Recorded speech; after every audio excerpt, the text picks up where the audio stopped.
Good morning, church. Hey, we are here. We are awake.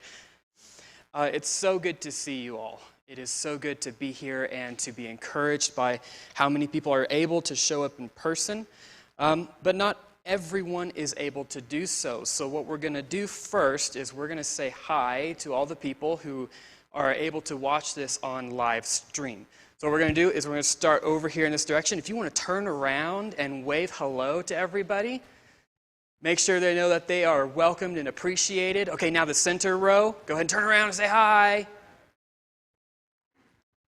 You can be vocal too while you do it. You can say hi. Okay, and now this side right here. Turn around and say hi, everybody. All right, thank you. It is so good to be here, and the community of God is so powerful and so important. And it is good for us to recognize who's here and also who is tuned in on live stream. This is our last week while Walter is still quarantined. And so instead of Walter, you guys get me and what I've got prepared for you. We're going to go ahead and just jump straight into it. If this were a class, I would ask you all to kind of participate and tell me some feedback. But I want you at least to think about your idea of a good life. What is your idea of a good life? What kind of future does that entail? What kind of feelings might that bring up? What's your vision of what a good life looks like? So because this isn't a class, I went ahead and took the liberty of putting some of my own stuff up there. Perhaps to some, a good life might mean living like a celebrity.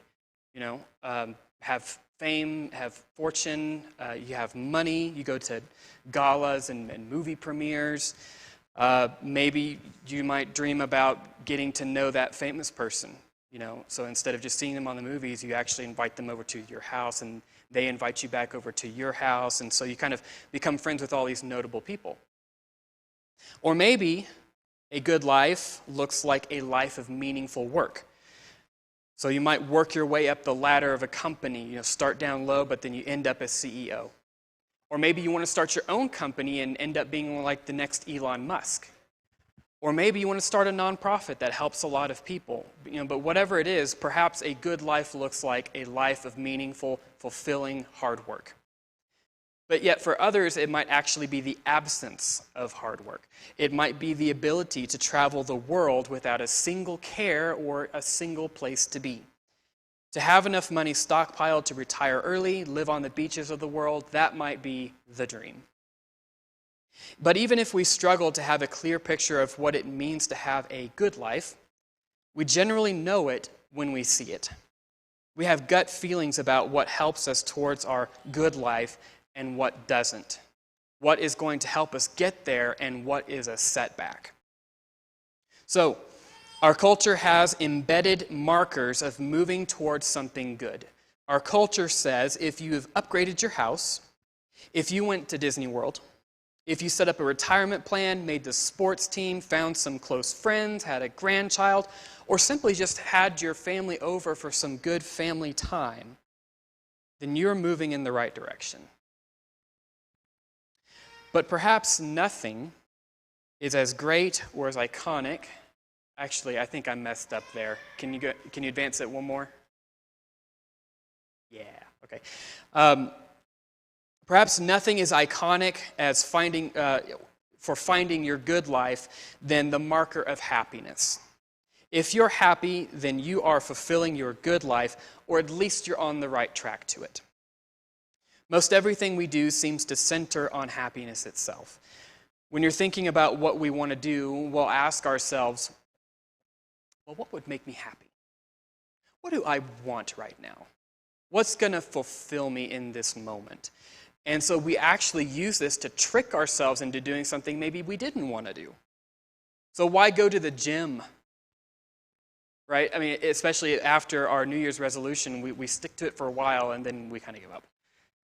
But why do it? It's not fun in the moment, at least for most people. It's not something you entirely look forward to, at least for most people. But we do it because we want to be happy with the future. We're looking forward to something. it produces future happiness. We study hard, we train hard, we budget hard, so that the future holds the promise of happiness. And if we can't answer, am I happy, in the affirmative, then we might begin to rethink if we're even doing the right thing. If the life we're living is actually aimed at a good life at all. Furthermore, our culture's system of morality seems to be built upon happiness. We usually don't ask whether something ought to be, but rather if it makes people happy or not. Bullying is wrong because it makes someone unhappy. It can't be wrong if it makes me happy. And there's no downside to sex as long as it makes both people happy. So you do you, and I'll do me, and there's no right or wrong, it's just preferences. That's what our culture says, because it's based upon happiness. If it makes someone unhappy, don't do it. And if it makes you happy, go for it. If it makes them happy, then it makes you happy, then don't care about that. That's fine. But there's a big problem with this. Happiness is not the iconic marker that we make it out to be. The feeling of happiness comes and goes. It can't stick around forever. Sheryl Crow wrote a song called "If It Makes You Happy." And in the chorus, it goes something like this. If it makes you happy, then why are you so sad? In an interview, Sheryl stated that she struggled with depression for almost her entire music career. She struggled with the feeling of unhappiness, of being unfulfilled. She struggled during her music career when she should have been at her height. Several friends found it hard to believe. How could you be that much further along the road to happiness and feel as if you were so far away? By our culture's standards, she should have it made. She's the one who ought to be happy. She has a career, she has money, she has fame, she has whatever she wants. And yet she doesn't seem to be any closer towards a good life or towards happiness. In fact, you've probably heard of several celebrities who have struggled and lost the fight with depression. The one who comes to mind for me most is Robin Williams. So just because we have what society tells us ought to lead us to a happy and a good life doesn't make that actually the case. In fact, if we spend our life pursuing happiness, we may find out that we've missed out on the good life. While happiness ought to be a welcome guest in our house, and I want to pause here for a second and just remind you that if you have a happy life, I am happy for you. That's a good thing. Okay, so as we continue through this sermon, please don't hear if you're happy, something's wrong. Okay? That's not the case. If you're happy, that's awesome. I'm happy for you. And if I'm happy, I hope you're happy for me. What I'm trying to say is that it's not the marker of a good life. It's not how we know our life is well lived. So while happiness ought to be a welcomed guest in our house, it has little to tell us if we're being fulfilled and if we're living a good life. It would be as if we felt that we had to win the Powerball in order to have accomplished something in our life. Could you imagine that? How's your life going? Well, I haven't won the Powerball yet, so I guess it's not going that well. Now, if you won the Powerball, good for you. I mean, sure, that's great. But why in the world would you look at your life and say, well, I haven't won the Powerball, so therefore my life is a waste? In fact, to put your life as this obsession, I have to win the Powerball, would be a bit ridiculous, would it not? And so, like a trip to Disney World, it's amazing to be happy. It's great to be happy. But happiness can't sustain us, and it can't last forever. With our culture whispering into our ear, it's no wonder that sometimes something seems wrong when we look at our biblical picture of happiness and joy. So let's start with some wisdom literature as we look in the Bible. Ecclesiastes 2, 1 through 11 is a bit too long for me to read right now, so I'm going to summarize it for you. Ecclesiastes 2 describes Solomon's venture into pleasure and happiness to discover what it is good for people to do. I like that phrase because that's kind of Old Testament for what's the purpose of life?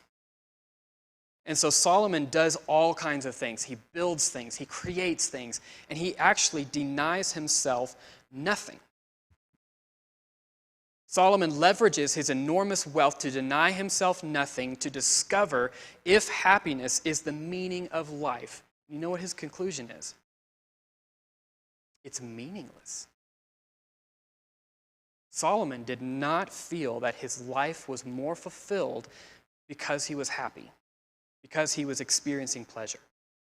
Let's move to Acts chapter 5. The apostles are arrested for preaching in the name of Jesus, and they are brought before a council of Pharisees, and they give their account. This is what they've been doing. And then Gamaliel advises the Sanhedrin not to make a big public scene about this, but just to give them a beating, warn them not to preach again, and it'll just fizzle out. Don't worry about it. And so the apostles are beaten, and they are warned not to preach again. I don't know about you, but that does not sound like a good job performance review. The apostles went away happy. They counted it as joy that they were persecuted. Now, to us, this sounds very paradoxical. They experienced joy while being unhappy. How does that work? And I think what we tend to do is we tend to chalk this up to some sort of intense spiritual enlightenment. Like a guy who can walk across coals and not feel pain. It's like, well, obviously the coals are hot. Obviously that's painful, so you must have done some kind of like mind over matter trick, right? And so sometimes we might think that maybe the apostles did some kind of mind over matter, that they were happy that they were persecuted, but really, obviously, they're unhappy because that's not fun and that's painful. But while we think they are experiencing happiness, it really isn't happiness we're talking about. It's something much deeper. Philippians was written by Paul while he's in chains and in shackles. I really wanted to post a picture here, but I couldn't find that one that wasn't really copyrighted of the prison in where Paul was writing this at the time. It's amazing. It's actually like this circular area, and the only way in is to be lowered through a hole in the ceiling. There's no windows or anything. It's like completely dark for most of the time. Terrible place to be. And yet, he never talked so much about joy as when he was in this cold, damp pit of darkness. Why? Or more accurately, how? Well, chapter 1, 12 through 14, and 18 through 21 tell us that Paul knows he is living the good life. And despite his state of miserableness, he is experiencing good. Paul genuinely feels unhappy. I think that would be difficult to deny. But his flesh is unhappy. He has supernatural joy because he knows to live is Christ and to die is gain. The apostles and Paul knew the promise of heaven, the fulfillment of living their life ordered by righteousness. And that gave them a state of joy, not the feeling of happiness. Godly virtue is the iconic marker of a good life, the iconic marker of a life well lived. So let's hold on to that thought for a moment. Lest we think that the apostles preached this and Jesus didn't, we come to some parables that Jesus gave. Jesus tells a certain parable with a few different iterations, but it's essentially the same meaning. And the meaning is this: it's better to give up our earthly goals in exchange for our heavenly home. It's better to give up your earthly things for your heavenly things. So in Matthew 13, 44 through 46, it speaks of the kingdom of heaven being like an unexpected find of a lifetime. A man found treasure in a field, so he sold everything just so he could obtain it. Similarly, a merchant liquidates everything he owns just so he can have a prized pearl. The point, the kingdom of heaven is worth so much more than whatever it took or whatever we had to let go here. So let's put those two things together for a second. We come to our final story for today, my final illustration. It's a well-known story of Jesus and a rich young man found in Matthew chapter 19, 16 through 30. A successful young man comes up to Jesus and asks what he should do, I'm going to paraphrase this a little bit, to live a good life. What should I do to live a good life? Now, Jesus starts where the man didn't expect, but where we have been clued in.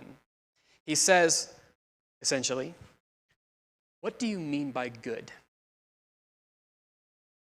Jesus probes into this man's definition of what a good life is. What good life is he wanting? Is he expecting money?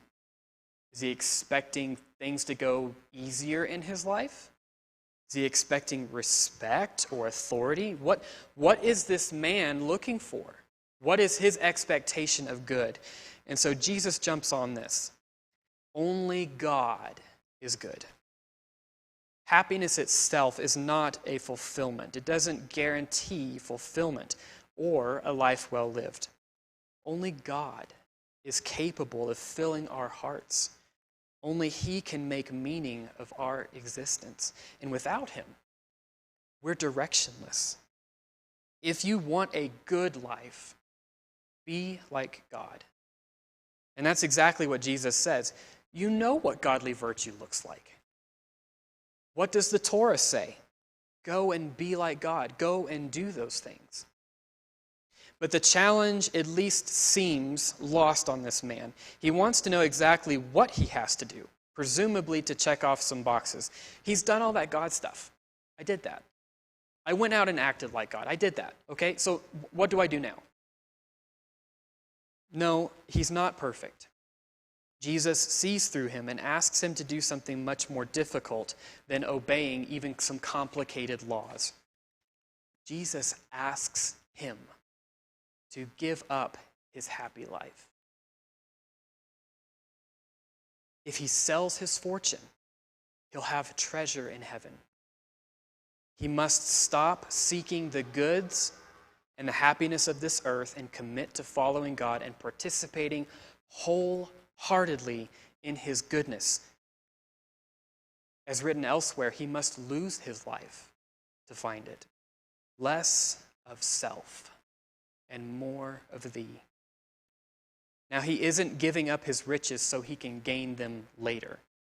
As an offering and submission to Jesus Christ, he is giving up his pursuit of happiness, his vision of his future good life. And that's hard. And so it's not as if he's saying, oh, I get it, Jesus. You want me to give up my wealth? Okay, I get it. And so he, sell his stuff and then say, okay, now bless me. Give me all that stuff back. Bless me twice as much as I had before. That's not what's going on here. Jesus is asking him to give it up. And that is hard. In fact, it is so hard that right after this, Jesus goes on to say that it is harder for a man, paraphrasing again, steeped in the happy good life, to enter the kingdom of God than it is for a camel to enter the eye of a needle. It is hard. It is hard to change something so fundamental about ourselves, something our culture says is so endemic to the Christian, to the American life, to give up our vision of a good life, of our happy future. But let me remind you that following Jesus means following him down to the cross. It means humbling yourself down to self-denial and to death. It's actually the opposite of what we have come to think of as a good life being. You want me to what? I have to deny myself. I have to give up my rights like Jesus did. I have to give up my status like Jesus did. And to quote Philippians chapter 2, to not consider them something worth holding on to, something I have to have. That doesn't sound like a good life, and yet it leads us to the good life. It leads us to God's goodness. This rich young man is good. He's lived in obedience to God's rules. He's successful in whatever business practice or trade or authority he has. He seems to be doing well. And by anyone else's standards, he would have been a very good man. He would have had a great, happy life. But he lacks something. He lacks the good. He needs to empty himself so that Christ can lead him. Living is Christ, dying is gain. Less of self and more of thee. The joy that God offers is unlike anything we could ever imagine. The community and love and unity between the Godhead can only be scratched by the word joy. Perfect unity, perfect submission, perfect grace and relationship, the tangible feel of the inner life of the triune God, though not entirely fully its expression, is joy. That's what it feels like to be a part of God. That's what it feels like to be in heaven among where God lives, in this community. That's what it feels like to witness him.